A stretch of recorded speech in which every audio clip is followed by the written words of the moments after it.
trash.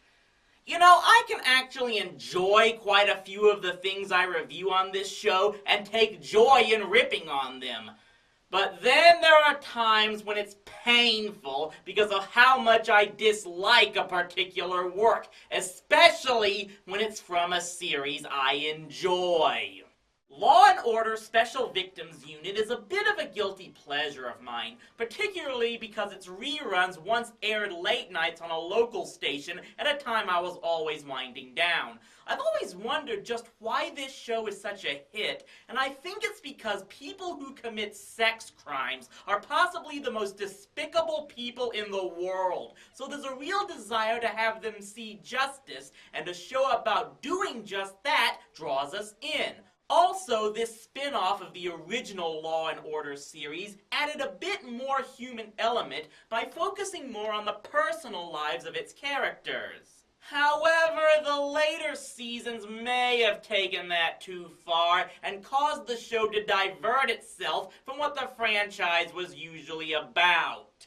To me, that came to a head with the 8th season finale, Screwed, which played out more like a Greek tragedy. It took all the questionable decisions the cast had made over the past year, to protect loved ones of course, and led to the acquittal of a brutal sexual killer who happened to be Finn's stepson, who himself turned out to be the product of an incestuous rape. I wish I was making that up. And yet, as bad as that episode was, it got topped a year later with the 9th season finale, which is what I'm showing you now. This is Law & Order Special Victims Unit, episode Cold.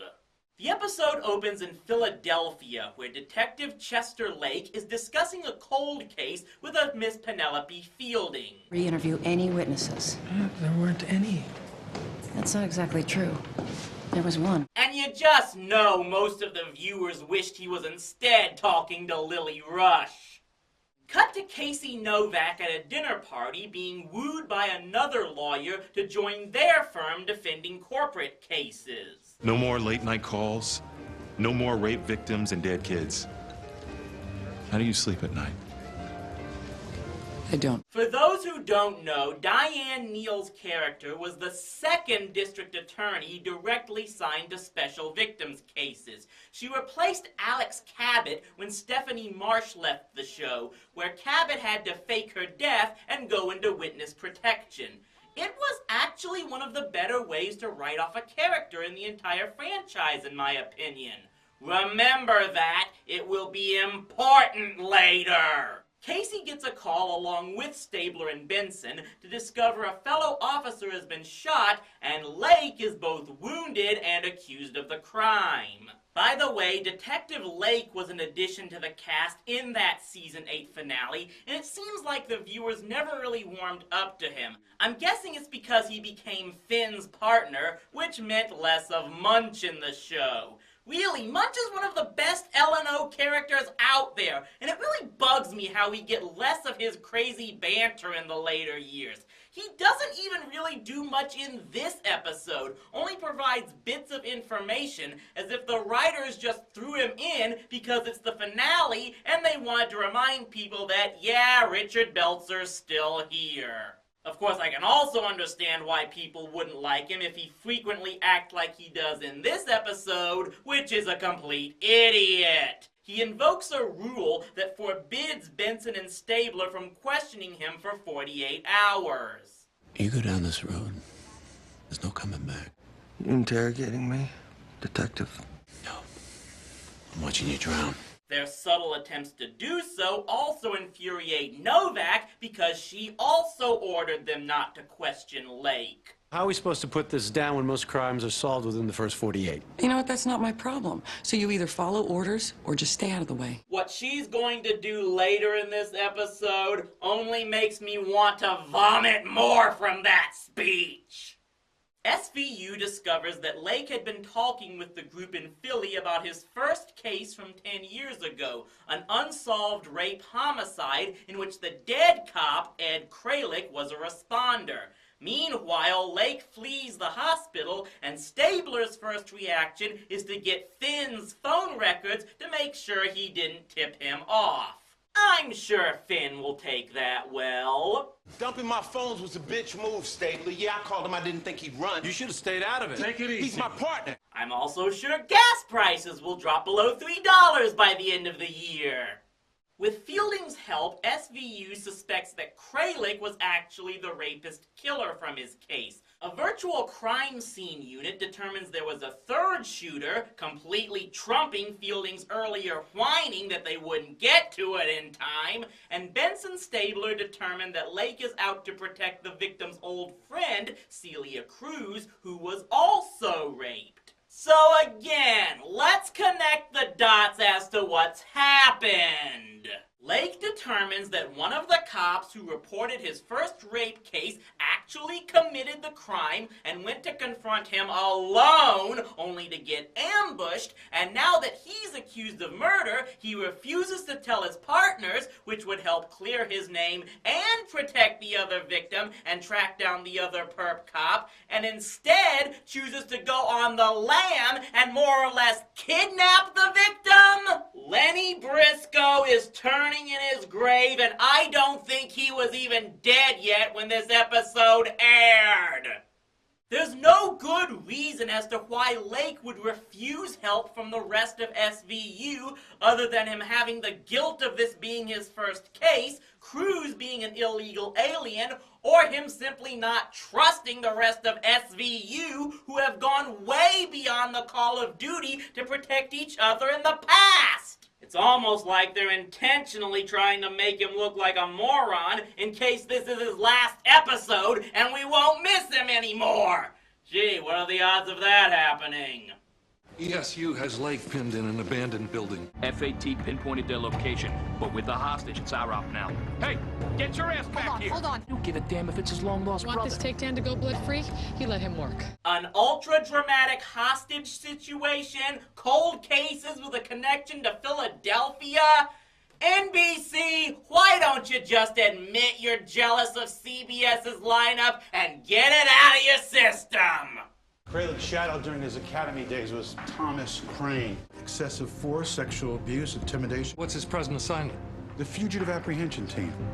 Son of a bitch.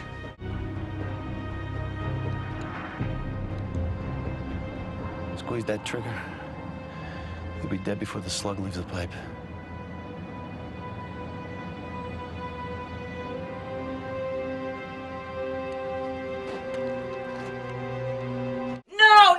No, that's not the way to do it! Squeeze that trigger. You'll be dead before the slug leaves the pipe.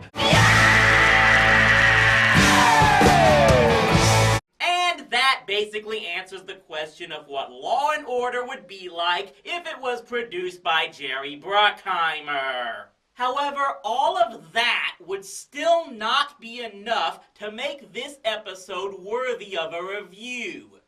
But what happens next in Act 4 is what cements this as possibly my most hated episode of the entire franchise.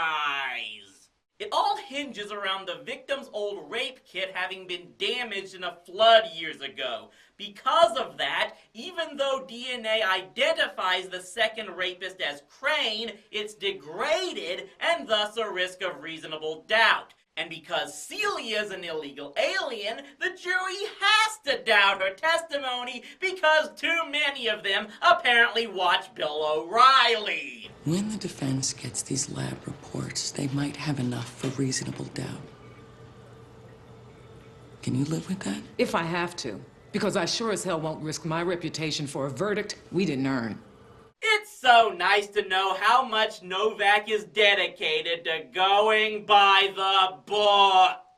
The evidence was tested by lab protocol. And where are the reports? Because I don't have them. Incomplete. Does the DNA found on Elisa Hernandez match my client, Thomas Crane? I can't answer that. Why not? The sample is the equivalent of less than a single human cell. So, because of the questionable DNA and the xenophobia, the trial ends in a hung jury, and I'll admit that's more plausible than the straight acquittal from the Screwed episode. But that's only the beginning of the fallout. Got a little heated, and I want to say I'm sorry about that. You're a bulldog, Stabler. Quick to assume, slow to admit when you're wrong. Makes for a good cop, but a lousy human being. The problem is you will still be the same rat bastard tomorrow. And nothing you say will ever change that. What's that? Finn's transfer request. Yeah, that doesn't go anywhere. Finn still comes back for the next season, which is more than I can say for Novak. I'm being called before the bar. At my insistence. Because I sit on the peer review board and I cannot allow you to commit a Brady violation and lie to the court without consequence. The reports weren't finished, Your Honor. I sent them back. You lied to Petrovsky and now you are lying to me. The lab reports were dated and stamped. And this is why I would love to break into NBC's storage room and urinate on the episode's film reel. Yes, Novak has always been one who really pushed her legal boundaries to the limit, but this makes absolutely no sense. What is it about this case that makes her flat out break such a law? Because the case almost got a cop arrested for a crime he didn't deserve? Because this victim was being railroaded for being an immigrant? This is the only reason we're given. Because the bad guys can't always win. What the hell even? When has Law and Order ever been about the bad guys winning? In all the incarnations of this franchise, I'll bet less than 2% of the cases involve the perps getting away with the crimes they committed. This is not Veronica Mars. Law and Order has always been about making the system work to deliver people to justice, and that the enforcers don't need to flat out break the law to defend it. This is one of the worst examples of character assassination I've ever seen. You could have, say, had Novak reluctantly turn over the evidence as required, have it be the reason for the acquittal, and then have her quit in frustration and take the job she was offered at the beginning. Instead, you make this happen to her. Censure. Possible suspension. Spoiler alert, it's declared in the next season that she was flat out disbarred, which means she couldn't even get the aforementioned job. Her career as an attorney over for good and for no damn good reason. Cabot was removed from the show in a way that made her heroic and brave to make such a personal sacrifice. But Casey gets dropped in a way that turns her into a pariah. I don't know the details of how Neil left the show, but I know this episode was written by Judith McCreary, who wrote and produced many early episodes, including Cabot's first appearance, but was dropped to a consultant just before Novak replaced Cabot. It may just be a coincidence, but I can't help but think this was a vindictive swipe. Anyway, the episode ends with Lake finally snapping and murdering Crane, writing that character out for good and all. I, the jury of TV trash, find this episode guilty of sucking! I know SVU is much more melodramatic than its predecessor, but this one just goes too far. It's bad enough how many characters have to make stupid decisions for the plot to work, but the capper is the horrible character derailment that it ends on. Novak's replacement would become one of the most despised main characters in the franchise, and I can't help but think that was intentional. It's like the producers knew the fans would be so pissed off at how they got rid of Novak that they would never give the next one a chance, so they made her as unlikable as possible so people would then accept her eventual replacement, who turned out to be, oh, guess who? Yes, the producers and fans of the earlier seasons get the character they wanted back, so everyone wins. Everyone except Diane Neal. This, to me, was the jump the shark moment for the show. Since Novak's departure, SVU has changed ADAs at least 6 times in 4 years. Okay, they eventually did bring back Novak with an ass-pull of a retcon saying the claims of her disbarment were false, and she has made recurring appearances since, but it was too little too late. This episode pissed me off so much that I may have to go back to doing another good show next week just to recover. Maybe someone out there will find a show and review it with me. Yeah, like anyone would want to cross over with my show.